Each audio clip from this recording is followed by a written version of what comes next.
They were convinced of their own righteousness, and they cost the nation's taxpayers $24 billion. As we all know, for 2 weeks our nation was caught in a government shutdown because a small group was convinced of their own righteousness. Sounds very similar to the parable in the gospel today.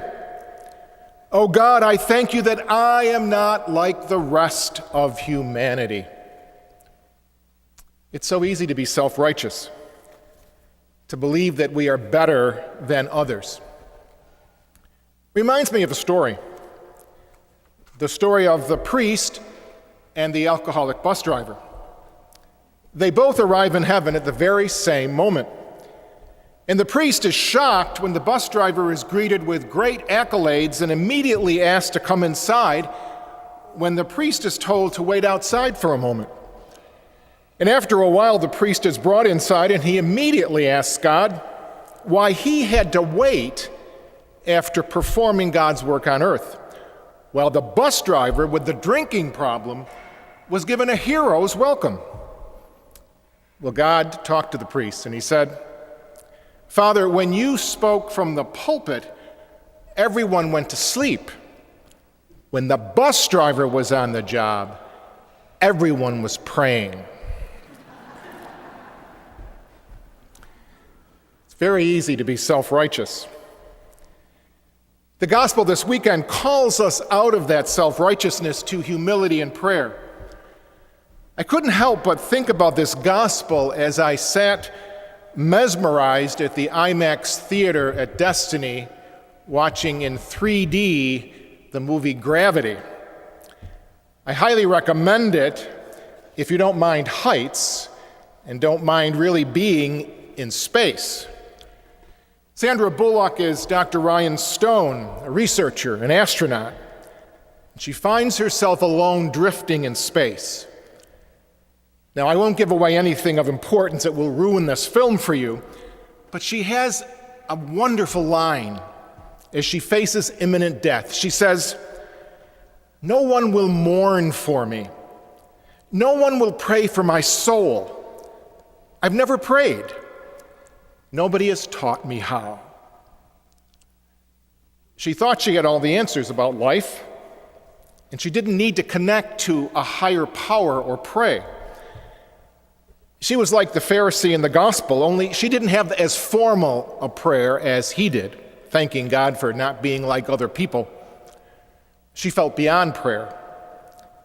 She didn't need it. She had all the answers until the aloneness of space humbled her, and she was forced to stop and to learn and actually be reborn again. She had to break free from her own self-righteousness and understand her total dependence on God. If you see the movie, and it is magnificent, there are some amazing scenes to look out for. The images of Sandra Bullock curled up in a fetal position with a cord swimming from her stomach.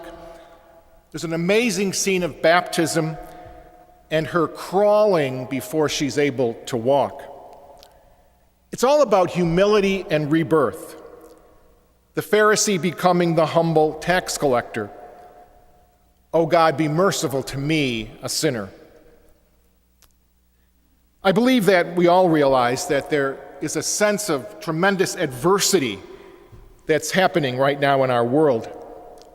And Jesus in the gospel hits on something so important for all of us to learn if we, like Paul, will be able to say, I've finished the race and I've completed the course. We need to learn and be reborn again in humility and move away from our own self-righteousness. Unfortunately, in our culture, there's a belief that we can't change. We've all heard those disempowered statements. He's just grumpy. He can't change that. Or, I'll always be anxious. It's the way I was born. While we most certainly have genetic predispositions, the brains of individuals, young and old, can change in amazing ways. Dr. Jill Bolte Taylor is a brain scientist who studies the anatomy of the brain. She's affiliated with Indiana University School of Medicine, and she's the national spokesperson for the Harvard Brain Tissue Resource Center. In 1996, at the age of 37, she experienced a massive stroke. It took 8 years for her to recover, and it was this recovery, these 8 years, that informed so much of her work as a scientist and as a speaker. In May of 2008, she was named to Time magazine's list of the 100 most influential people in the world. And she wrote an amazing book called My Stroke of Insight, in which she tells us of her struggle and the new insights that she discovered about our brains. That we are not victims of our neurons or our genes. That we are empowered creators of our mental states. The erroneous belief that we are set in stone can stop any of us from trying to change, and it can take away our responsibility. It's the same thing like that germ theory. Germ theory altered the way we look at sanitation and hygiene. And now the spreading of the knowledge about our brain's ability to change can alter the way that our culture approaches emotions and attitudes and values. We all have to admit we live in amazing times. We know more about the human brain now and how it works than ever before. And the science today is called neuroplasticity. And it's all about the reality that we can consciously choose who and how we want to be in the world. And the most interesting discovery of all is that by slowing ourselves down and focusing in solitude and in prayer, we have the capacity to change our neural pathways. It's all about the left brain and the right brain and how we use them in the best ways possible to change ourselves and to change the world. Isn't it interesting that the science of neuroplasticity confirms what Jesus taught 2,000 years ago, that retreating to the desert, finding solitude, focusing, and praying makes a real difference and can change our neural pathways. We are not set in stone. We can have conversion experiences, and our world can have conversion experiences. I know if we look around, most of us would realize today that there are just way too many people caught up in their own self-righteousness, believing that they have all the answers, and refusing to listen and to dialogue and to compromise. Their prayer is the prayer of the Pharisee. Thank you, God, that I am not like the rest of humanity. I think we all realize we don't need any more government shutdowns. What we need are more humble tax collectors aware of their sinfulness and their connection to all of humanity.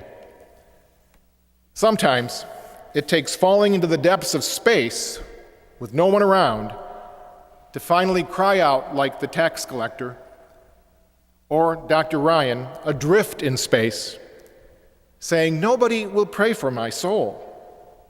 I've never prayed. Nobody has taught me how." She learned how to pray. We need the humility of the tax collector and the willingness of a Dr. Ryan Stone to open our own hearts to conversion, to perhaps a new baptism, to perhaps crawling again before we're able to walk, realizing that none of us are set in stone, that all of us can change, and that we can change our world and we can change our nation.